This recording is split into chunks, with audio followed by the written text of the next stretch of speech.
And here we are. You're all very welcome to a new episode of Redefining CyberSecurity here on ITSPmagazine. This is Sean Martin, your host, where I get to talk to all kinds of cool people about cool things, cyber-related. So hopefully we can do what we need to protect the businesses and the people we serve in society, and with all the technology we use. And for this episode, you probably see that Marco snuck his way in somehow. So, it's the cool people and then me. And then Marco, exactly. So Fred, if you haven't figured it out, Fred's the cool one, and Marco snuck in. Well, Marco's on because it's a topic. Two things for this topic. One is we spoke to Fred last year as part of our Black Hat coverage, event coverage, and Fred has some updates, and it's very connected to sociology, so society and the impact it has on not just business, but us as humans overall. So I figured Marco would have some fun having this chat with me. So Fred, it's good to have you on again.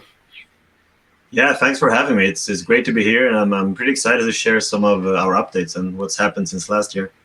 Absolutely. And for those wondering, it's not to be confused with the episode that's part of this year's coverage that we just had with Fred. So be sure to check that one out as well. But this is a follow-up to the episode we called Hacking Humans Using LLMs and devising and detecting phishing LLMs versus small human models. So that was the talk last year.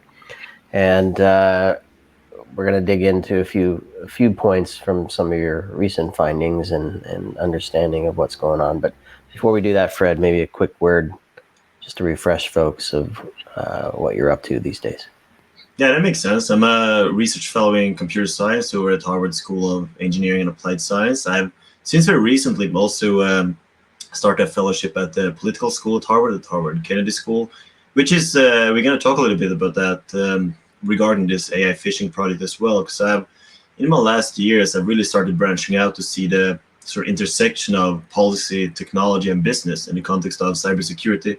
So historically, a lot of my research has been purely technical, but as of last year, I do more and more projects that are related to social aspects of security, but also related to society in general, because it's there's a lot of complex turns and twists to cybersecurity and to solve cyber problems, and I'm really living in that intersection now and seeing how to take the technical solution and make them useful for society and also feasible for businesses to implement.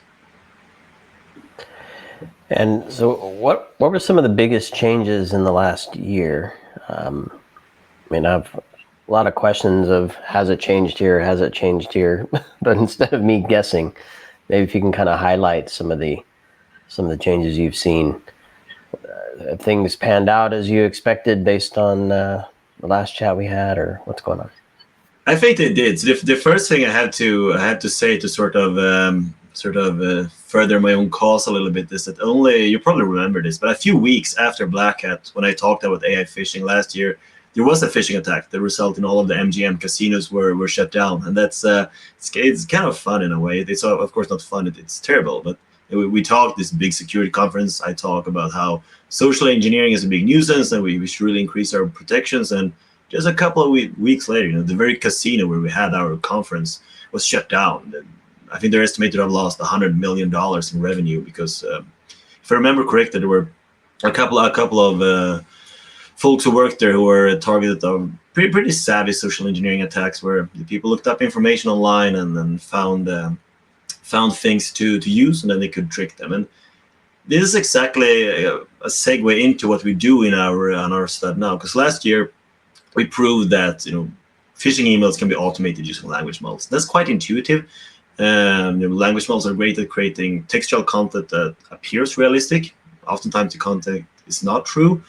But this is exactly what you need to do to trick people. And we talked a little bit about how you can add human models to make it even better and so forth. But what we've looked at in the following year since that is, how can we take this further? So, okay, we know that language models can create phishing emails, but that's not all, because you also need to find out background information about target and send the emails and analyze this. And we've been playing around with the concept of what are attackers likely to do? Well, attackers are likely to do the worst thing they can do.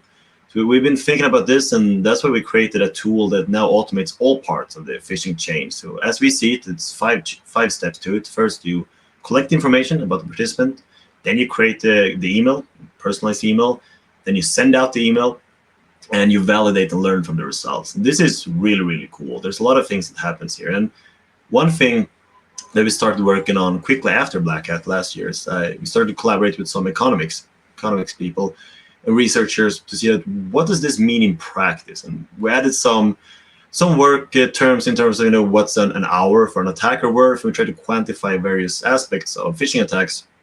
And by doing this, we could quite quickly see that we have a unique situation, which very rarely happens right now, which is that phishing attacks become more powerful, they become more capable using AI, but they also become cheaper. And this is really bad. Like oftentimes for the past 20 years, you have to select if, do you want a cheap phishing attack that's not as powerful, or do you want a really good phishing attack that's a bit more expensive because it takes more time to launch it. Right now you can combine them. And we wanted to see, well, what does it mean in practice? And we did a bunch of economics analysis, which have led us to this study that we do now. And we find that it's up to 99% cheaper to launch these attacks. Sometimes way more than that. You can add a small percentile to the end of it.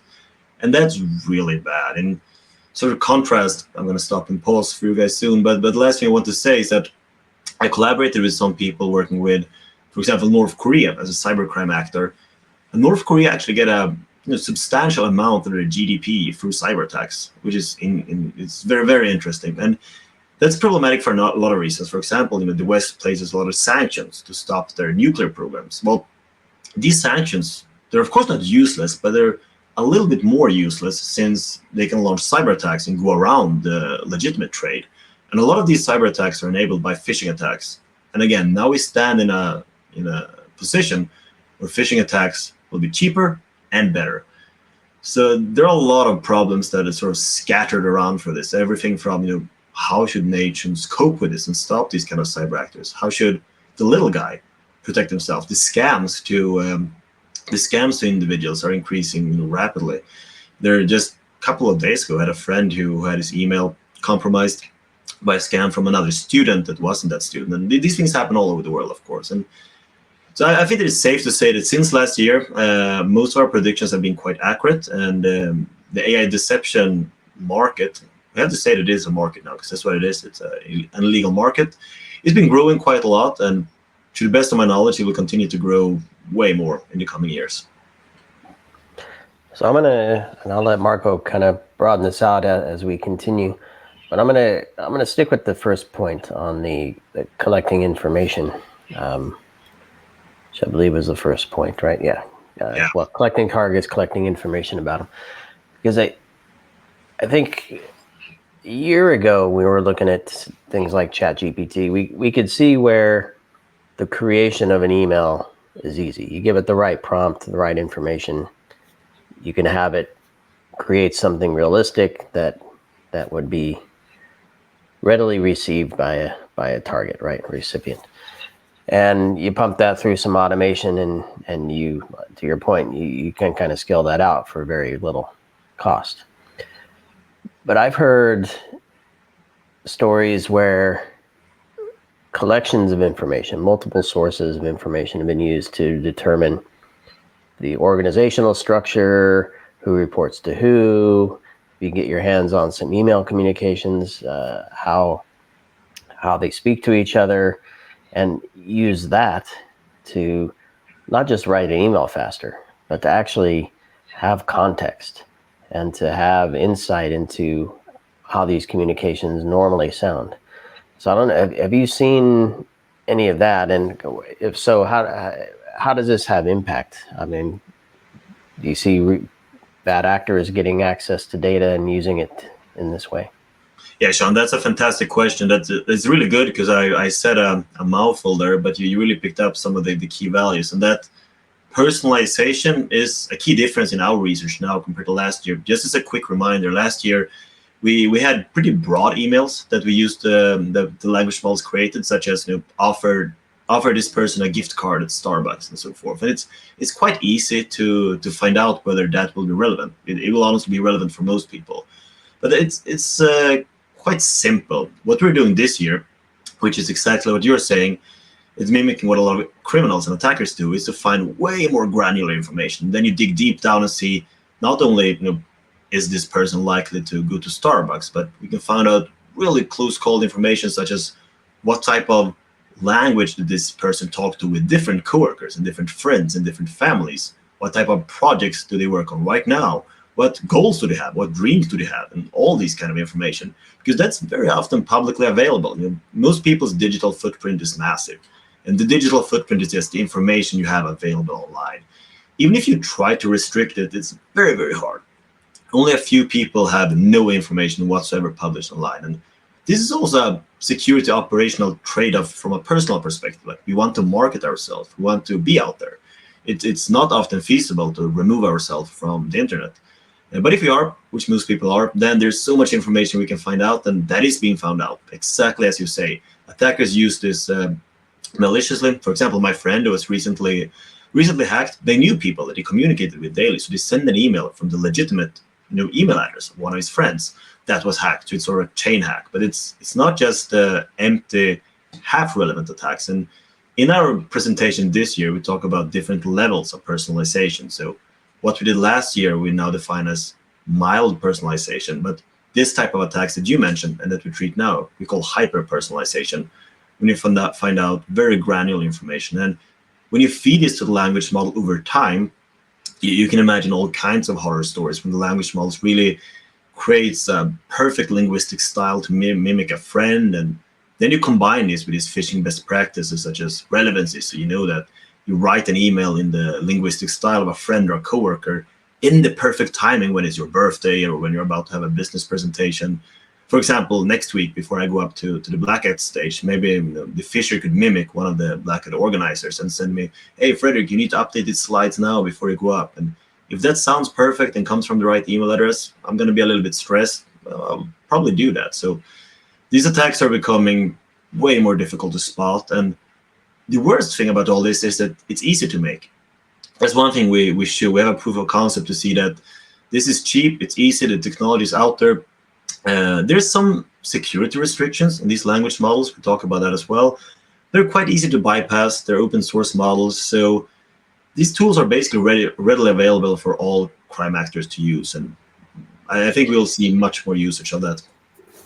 Can you highlight that point? Because so I guess if you're using something like a ChatGPT, it's going to have built-in walls and barriers and rules. But you're saying there are open source ones that developers can tweak, right? That they can remove some of those protections. That's a fantastic point. And yes, the short answer is yes. So basically, there are two ways that the AI companies try to protect against this, right? First of all, we can restrict the models. We can say that ChatGPT, if you say create a phishing email or create a bomb, it's going to say, no, I'm not going to do this. In the case of phishing, it's very, very difficult. And there's a lot of brilliant research who shows this. That says if you say create a marketing email instead of a phishing email, you can bypass this. And there are other ways, but basically it's really hard. Because also in the context of phishing and deception, the only real difference between the phishing email and the marketing email is the intention. And it's hard to know the intention. Again, back in the day when this email had poor grammar, they weren't so reasonable or logical, then you could spot them. But if it's a perfect email and only the intention matters, then these language models have to be useful. So it's very hard to block reasonable content. But even if the security mechanisms were perfect, which I don't think they will ever be, but even if they were, there's a lot of research on jailbreaking these models, which is basically to take the model and remove the security features. And that works pretty well, unfortunately. We have even done some small demonstrations in my team to show that how you can do this to remove security modifications very easily, and then you can outright say, create a phishing email that targets depressed people, for example, which is terrible. But yeah, so there are some security mechanisms, but they're unfortunately pretty easy to bypass. Wow. So many places I could go, but I'm going to connect with the conversation we just had about ransomware as a service. And I can totally see phishing, of course, as a service. Like you take the good AI, you turn it bad, and there's no guardrails anymore, and then you can give it to anyone that wants to do phishing. So I think the big issue, it's what I grasp from what you said, is of course it makes it easier to do the research. It makes it easier to do the email, even for those that don't have the knowledge to do that, and it's scalable, right? Yeah. So I mean, I look back and I remember I used to have this conversation with social engineers, back 10 years ago when we started ITSPmagazine, and I would go back and like, yep, there is the Spanish prisoner letter, there is the Nigerian prince, and people fall for it, and they were, I mean, pretty easy to spot, but people will fall for it anyway. And then it was like there was really high level target where you would have research intelligence and kind of like the stuff that the spy movies are made of. And now you're giving the spy stuff to everyone, to any criminal that you want. So where I want to go with this, the question is, as there is the AI that you can turn, the good one, air quote, that you can turn into a bad one, then there is the good one that you can use to fight, I'm assuming, the bad one, to spot this kind of stuff. Where are we standing with that? Because if there is an economic value for cybercriminal, I feel like there is a really big economic value for company to come up with a solution to this. Yeah, that's a great question. And there's a lot of anti-phishing providers and so forth, and spam filter detection services that tries to solve this. And the short summary is that there is some hope and there is some really good potential solutions. One problem that I and my team find really bad, and we talk about this in our latest article that I might be able to share in the Harvard Business Review, is that in the context of phishing, we really find that there's an asymmetrical advantage that benefits the attacker way more than the defender. And the reason for this is that if we start with an example of non-phishing, so technical cybersecurity, well, then the attackers can use AI to improve their attacks, but the defenders will, of course, use the AI to improve the defenses, and you can find out code vulnerabilities and so forth. But in phishing, we talk about humans, and we can't patch the human brain. This is an old biological construct, right? So it doesn't work in the same way. There are workarounds, and we can use AI for good, but the attack methods are so much more powerful. And again, AI, you can use AI to train humans, but that is way more inefficient than in the attacking. So in this sense, I'm more skeptical, far more skeptical, in how this will play out in the context of deception rather than technical cybersecurity. Again, what about the technical aspect, let's say the spam filters? So, like an enhanced part of that. I mean, you can't fix the brain until not yet. So that's a great question, right? And we have something we talk about in our presentation this year called personalized spam filter that we work on. And they're quite promising. It's basically by knowing all this information that we collect about our participants, we can take that information and create spam filters that target your specific needs, because there is no one-size-fits-all phishing email. Some people think one email is good and some people think it's bad and so forth. And by having a language model that knows these things, that's pretty powerful. It can also give recommendations saying that it doesn't have to be a binary spam filter saying yes or no, good or bad. It can say that this email could be true, but it could also be malicious. So just to be sure, go to the official website and find these links and so forth. And this is really good. I'm quite optimistic about this. The downside here is there's two things that make me a bit more skeptical. The first one is that, again, it's very expensive, not necessarily in monetary sense, but just in terms of time. People are relatively stressed. We will probably not ask a language model this for every email. And quite frankly, if you would have this check for all your emails, a lot of the emails ask you to take some call to action. So you would have this check for almost every email. So I don't think it will be widely used in practice. Again, if you have a security mechanism that takes 2 seconds, I think most people wouldn't use it because people are just too stressed. And so that's one problem. The other problem is that spam filters already exist, and they're good. There's a lot of state-of-the-art algorithms with 95, 99% plus accuracy. So language models, they can improve spam filter accuracy, but these techniques aren't novel. They will marginally improve them at best. I think maybe they will improve them much more in the future.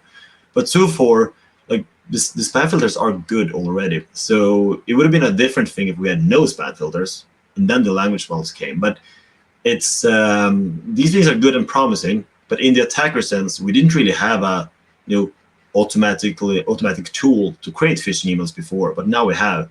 So for the attacker, it's a game changer. But for defenders, it's I say now at best an incremental benefit. But we'll see. It's we obviously have to do what we can. Yeah, it reminds me, or it's making me think of. I often think of healthcare when I think of this kind of thing, where we're looking to use technology like AI to provide better public health, right? So a broad view of what's going on publicly. Are there any trends or any peaks or spikes or any other anomalies that could point to something that may be interesting? And then there's, at the other end, precision healthcare, where specifically for somebody, the analysis of their, kind of to your point on an individual email targeting a certain person, what can we learn from that particular thing? And in between, there's maybe some different slices, like let's look at cancer, let's look at this type of threat. So I guess my question is, do we have enough? Because one of the things you pointed to, sorry, I'm kind of rambling a little bit here, but validating the results was one of the 5 steps. So clearly they have the knowledge of what's being done and what the result is, but I'm just wondering if there's something we can do in the context of what I just described in terms of public health and precision health and then the space in the middle. Can we leverage something that they have to get a better view of those different spectrums? I don't know if that makes sense or not, but yeah, it makes a lot of sense, and at least to some degree. I'm going to deviate a little bit from what you say, but mostly answer it, because this you say a very good point. Is sort of what can we do in terms of validating the results to use it for good, and that's probably the most exciting thing I find about our new study, and that's in these personalized spam filters, as we call them. We have a bunch of vulnerability categories, and these we take from traditional literature. There's a bunch of different marketing and other psychological literature for why people are influenced by things. And these things are such as authority, social peer pressure, etc., etc. And a lot of research has found, and again, this is old things that are already found by other people, but people tend to have different influence criteria that matter for them. Perhaps I am more vulnerable to peer pressure, and Marco is more vulnerable to authority. And that means, for example, if you want to convey me, if all my friends are doing something, maybe I would do it. If you want to convey Marco, you should get a police officer or some higher person and tell him something. Just for an example.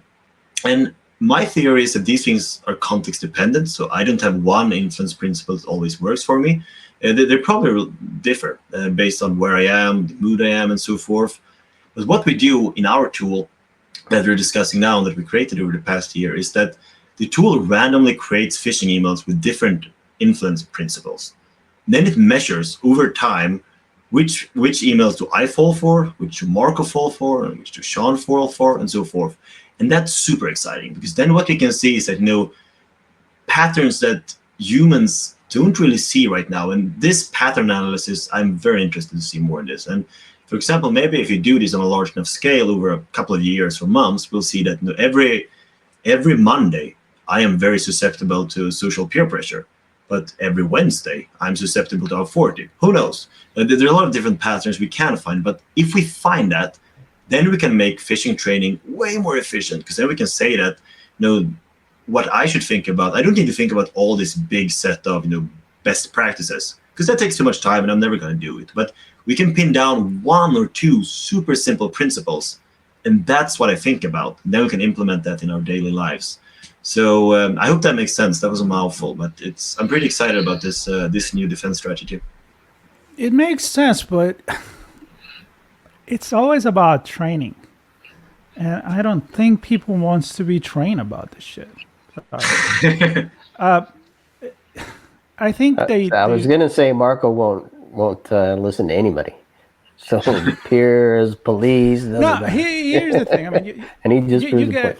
You get stuff in the email all the time. You get it in text, and I just block everybody. I mean, but I made my own decision, and sometimes it's like, well, you know what? If I catch the good fish and I don't eat it, that's okay. I'll take that risk because I think defensively, as I think a lot of people that is in this industry or has been talking about this stuff long enough.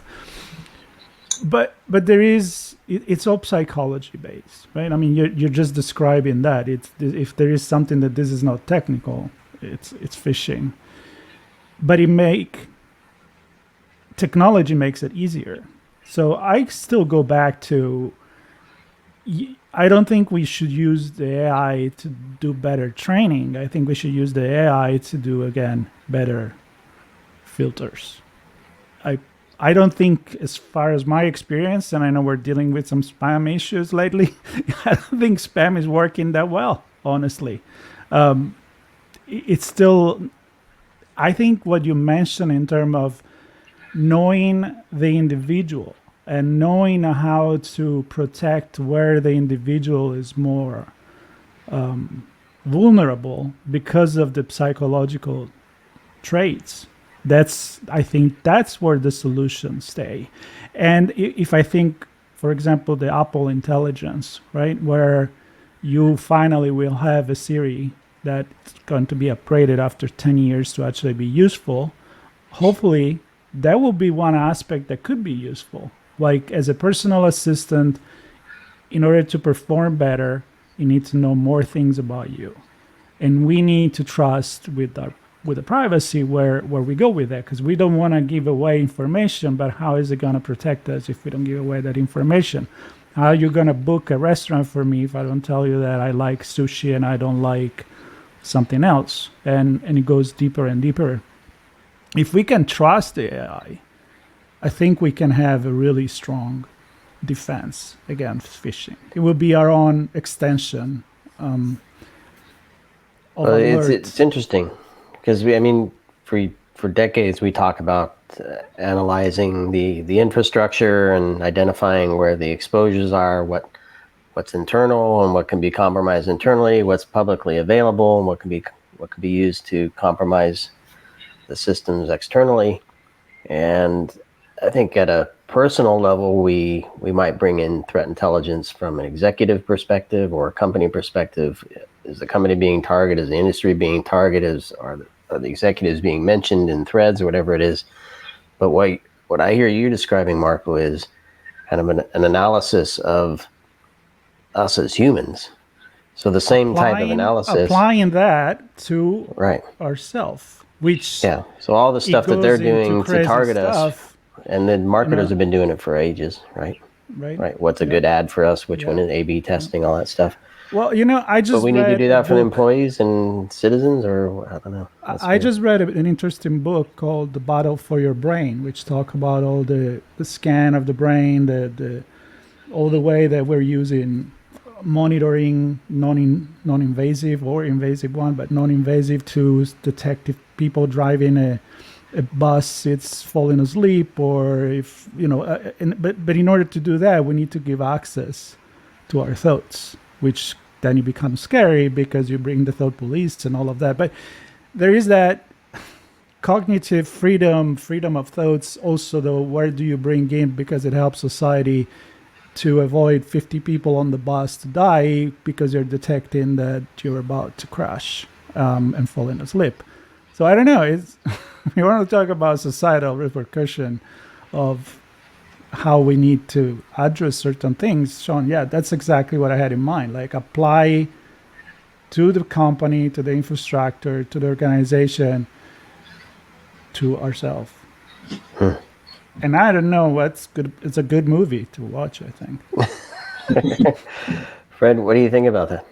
Yeah, I think it's a fantastic point. There was quite a lot of things being said there, but one thing you said early on that I really resonate with is that you don't think people want to do this. And I think that's actually a fantastic point that a lot of folks like me forget to realize sometimes. And I during the past year, I've been talking a lot with different educational researchers, try to collaborate with them and see how can we solve this? Because as you said, sometimes we have to make people want to do this. And that's very interesting. And they say a lot of things that for me have been unintuitive, such as you have to make this fun for people. You have to find people, some way for people to find this useful. Why should they undergo training to learn this thing? And I think there's an inherent problem with these things that even if I think about myself, I'm pretty busy. I don't have too much time. We don't want to. Cybersecurity is always a game of defense, right? And that's a problem because people want to add value to their life, and defense is never fun because it just means training you to not have a potential loss. And I don't think there's a clear-cut answer to that. Your Apple metaphor or story is very interesting, right? Because somehow you can add a tool or Siri, and there's a lot of people who wouldn't trust that, of course, but if this works well, you can add a tool that adds value to your life because it helps you to book restaurants and know people to talk to and so forth. But as a sort of by consequence or a side consequence of that could also help you protect you against phishing. And that's brilliant, right? I really like that suggestion. So overall, I can just agree to the problem that making this fun and interesting and just incentivize people to think about this, it's quite tricky. Yeah, it's not fun. Let's face it. No. Well, what I'm hearing is that at some point, the technology companies that are enhancing our lives and some that are protecting us from all those enhancements that go awry will need more information about us in order to protect us as humans, not just what machine we're running. And I mean, spam and phishing, and let's forget spam, but phishing, it's still very prevalent. It's probably one of the most used ways to penetrate an organization and gain access to things.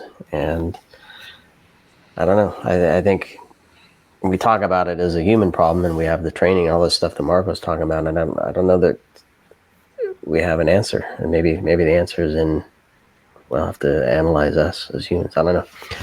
It's interesting. I'm trying to think of what Sean, executives and businesses need to think about.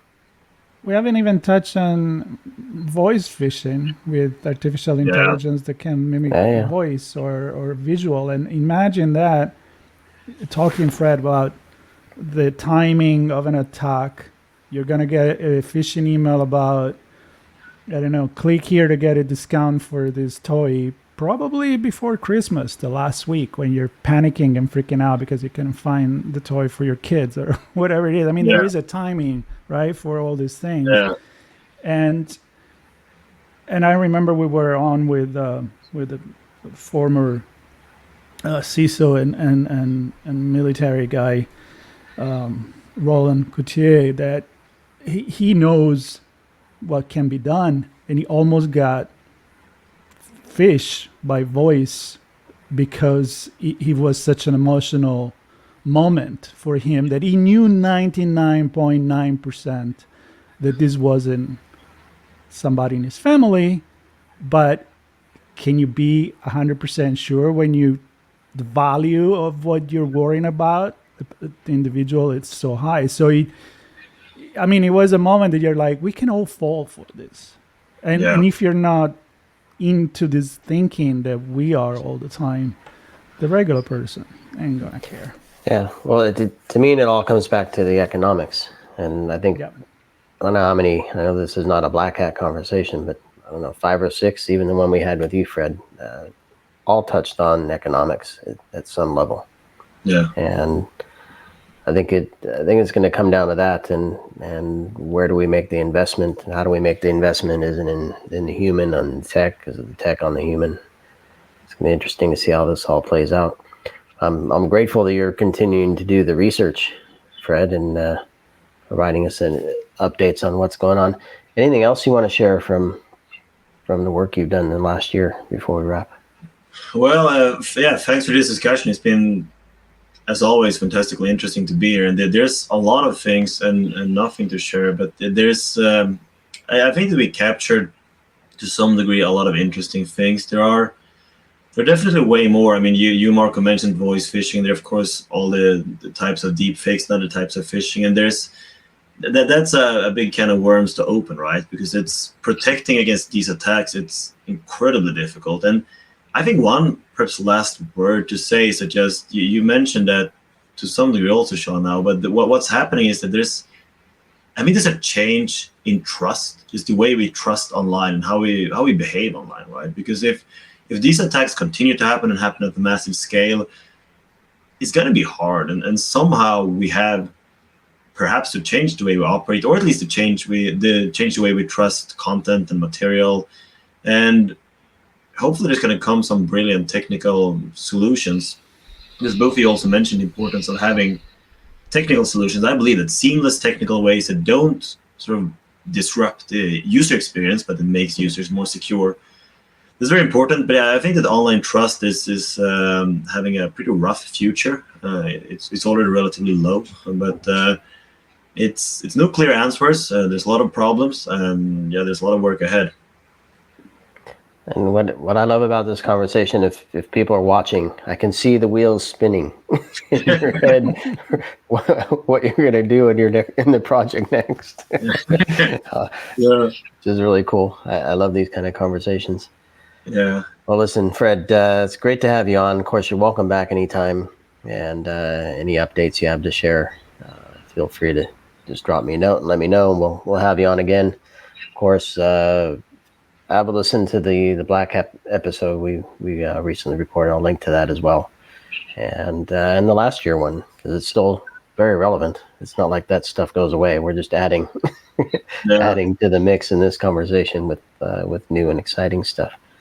But super fun chat, Marco. Glad you were on as well.